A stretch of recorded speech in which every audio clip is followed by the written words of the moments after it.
I'm here with Jason Baldwin, who along with two other men became known as the West Memphis Three when they were tried and convicted as teenagers in 1994 of the murders of three boys in West Memphis, Arkansas. Over the years, it became increasingly apparent that there was a rush to judgment and that a terrible miscarriage of justice had taken place.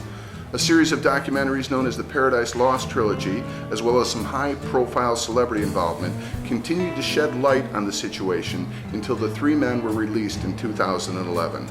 Very happy to have you here, Jason Baldwin. Welcome to Psychobabble. Thank you. It's great to be here. Now, can you explain the circumstances of the Alford plea? A lot of people don't understand that, so what led to your eventual release? Yeah, the Alford plea,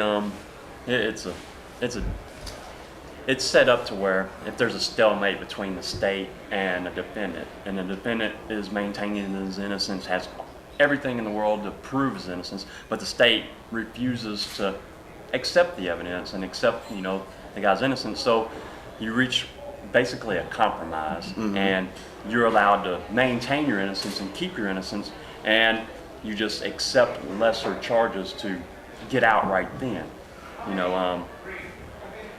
It was we had won an evidentiary hearing based on DNA evidence, and we had a hearing coming up in December of 2011, and it was August 10th of 2011 when my attorney Blake Hendricks came to the prison, all unexpectedly. Usually I know months in advance before I get an attorney visit. It's everything's in the calendar, and everything. So for this day, it was unexpected. I just came in from work and they said, "Hey, you have an attorney visit." And I'm like, "Whoa, this is unexpected." I wasn't expecting an attorney visit today, so something must be going on. So I get out there to the visitation area, and Blake is there, my Arkansas attorney, and he says, "Jason, what if I told you could be home tomorrow?" And I was thinking, "Oh, that is awesome." But, I could hear the but. And he says, "Before you say anything," he opened up his briefcase, and he had double copies of Alford versus North Carolina and the Arkansas rules that pertain to it, and we sat and we read over them. And I was familiar with Alford versus North Carolina from my work in the law library previously, and I can understand where it's necessary and needed in places. And he told me it's an all or nothing deal. All three of us have to agree to it, and I denied it right then. I said, "I don't want to take this deal. It's not right," because I was thinking, At that point, you had been locked up for 17 years. Over 18. Over 18 years. Yes. Okay, and you were still saying, "I'm not sure I want to do this because..." I wanted to be free. Right. I didn't deserve to be in prison. Right. Damien didn't deserve to be in prison. Neither did Jesse.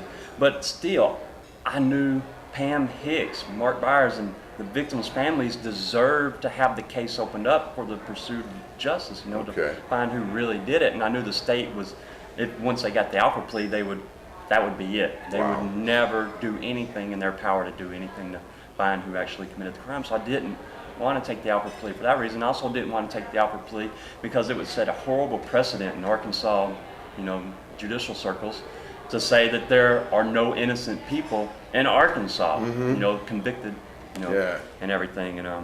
And this is right on the heels of the DNA statute. So in effect, it would almost make the DNA statutes moot, because the state would be able to say, "Well, we don't even convict innocent people." And the most notorious innocent case we have had to take the Alford plea. And while you were facing life imprisonment, Damien was facing the death penalty. Exactly. And this is why I eventually, went ahead and accepted the Alford plea, because true enough, my first day in prison, they were trying to kill me because they believed I was a child murderer. And everyone from the inmates and staff, I got in so many fights, got jumped on so many times. I got a broken collarbone, shattered skull. I remember for weeks after my shattered skull, I'd just wake up and pass out. But you can take those early years and then you compare them to the later years where, I could walk down the hall. My last day there, everyone, from inmates to staff, I was walking down the hall. Everyone was giving me hugs and just practically crying, and they knew I did not want to take the Alford plea. They knew I did not deserve to have the stigma of that. But they were like, "Jason, just go home, get out of here, man." Yeah. And so I say that to say that my life wasn't in peril at that point.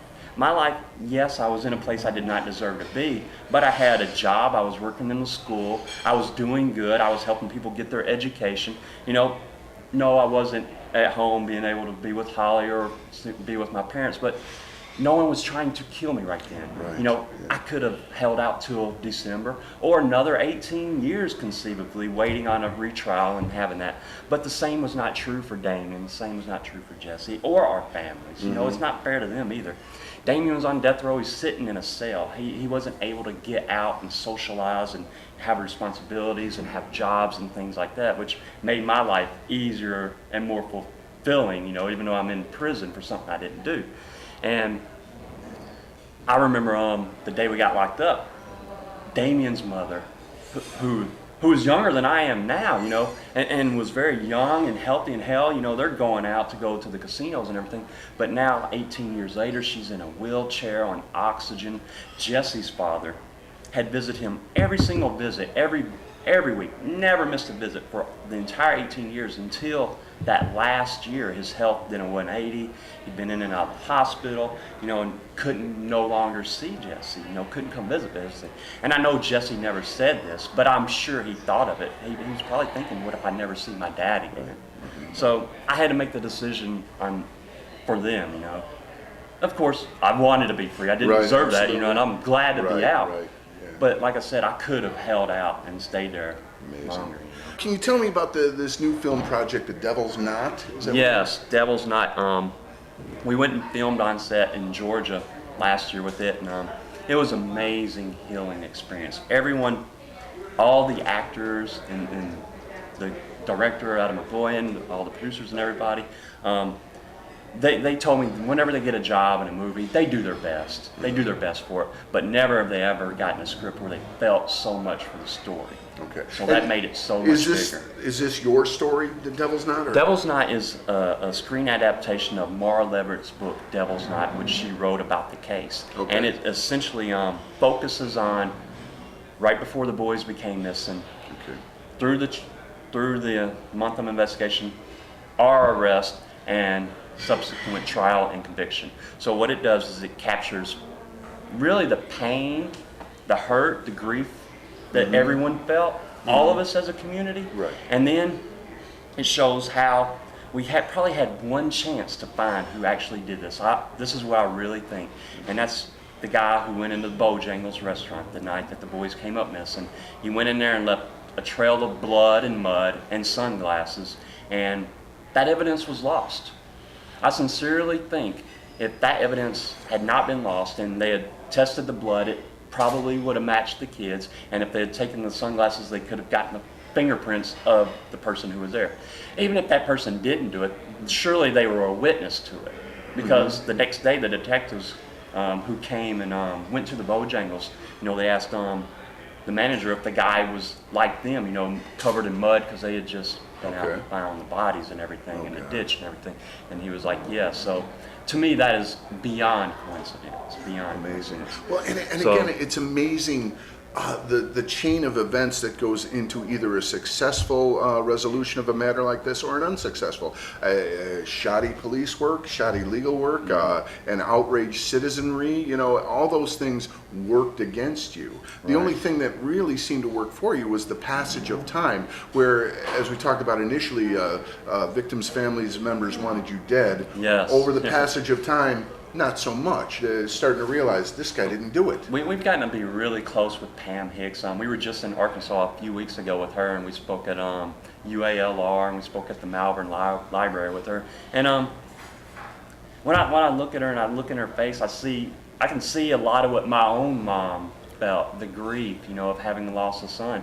But now when I look at my own mom, since I'm free, I see this new spark of life in her eyes, you know, because she got me back. You know, but I don't see that in Pam. She still has this deep sadness and everything because she's not gotten her son is dead, but even more than that, she's not getting the peace to know that, you know, the police are trying to find who really did this. So it's tragic and it's horrible, but she amazes me, her strength of character and perseverance to want to, you know, even when the police said, you know, it was us, and it would have been so easy for her to accept that and stick with that as the doubts and things rose. She was strong enough to look at the evidence, no matter how horrible that evidence was and stuff. Man, well, there are a lot of lessons to be learned from your story.